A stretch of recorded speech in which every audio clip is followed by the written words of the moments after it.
This is Artist at Work and Sincere Empire Production. Adonis.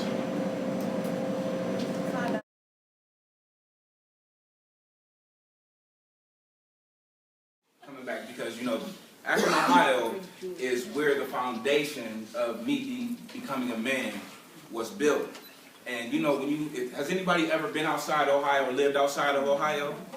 Right, so when you go outside of Ohio, the first thing you place your hometown up here, right?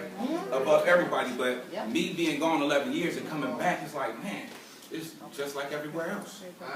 It's getting bad out here, and basically what I'm saying is just like when it comes to men being men, and we are in a very, very big shortage of real men. We're being overpopulated and overrun by real niggas.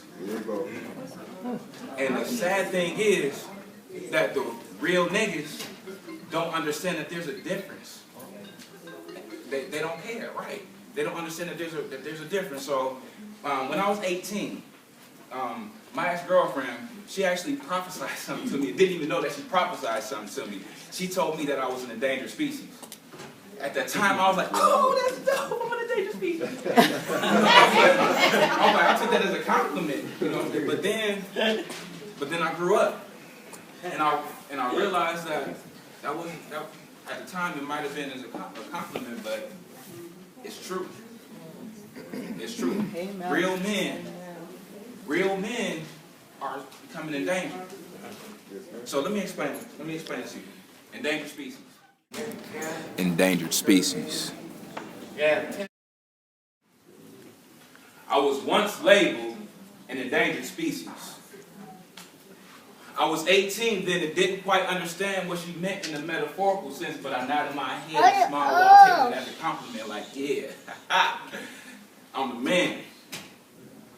But I wasn't paying attention to the fact that she wasn't realizing that wasn't really something to be proud of.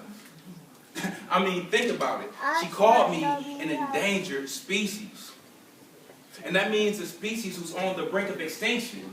And me, being a black man now, 12 years later, can see how that is absolutely true.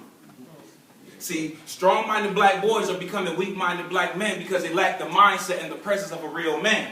Fathers are becoming more like Caspers, ghosts to the responsibility of being labeled anything higher than a sperm donor. And because of this, common sense is now being overshadowed by the common sense. More focused on trying to build $1 out of 15 cents rather than investing in an education to build a legit financial situation.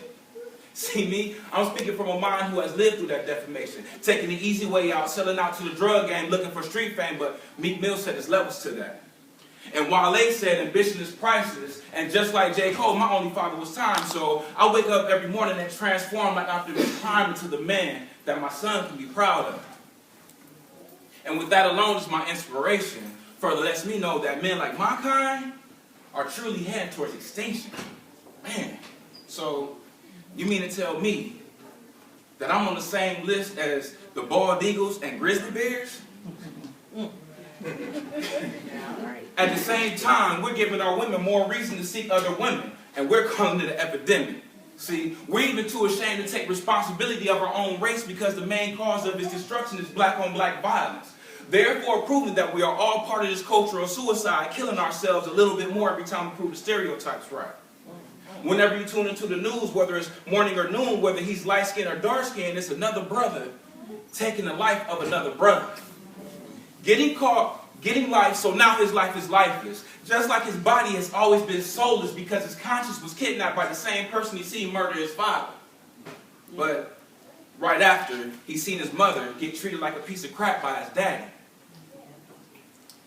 And now his views of how he's supposed to treat women are all misconstrued. Only had 3 relationships and they all ended in domestic violence situations, real quick to raise his hands to a woman. But just as quick to raise a pistol to someone the same gender as him. But he can't take full responsibility of his actions because he's only reacting from learned behavior.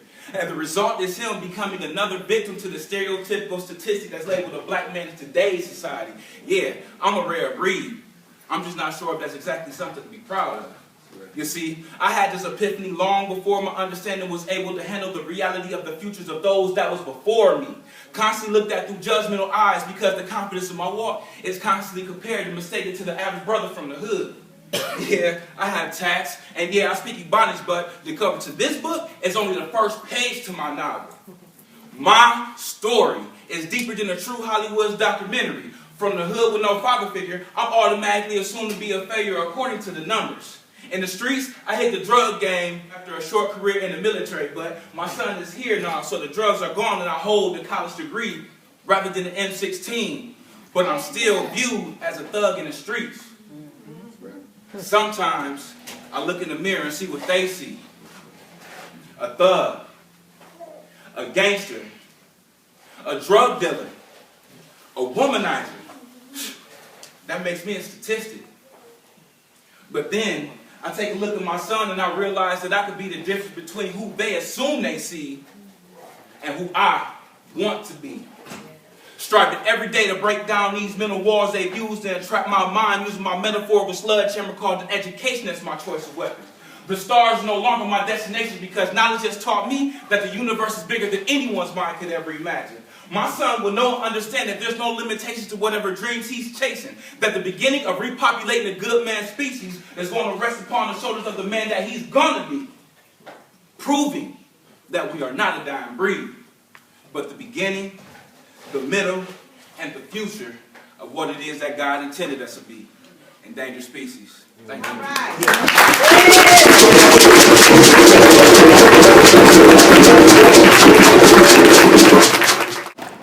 Salute to the empire.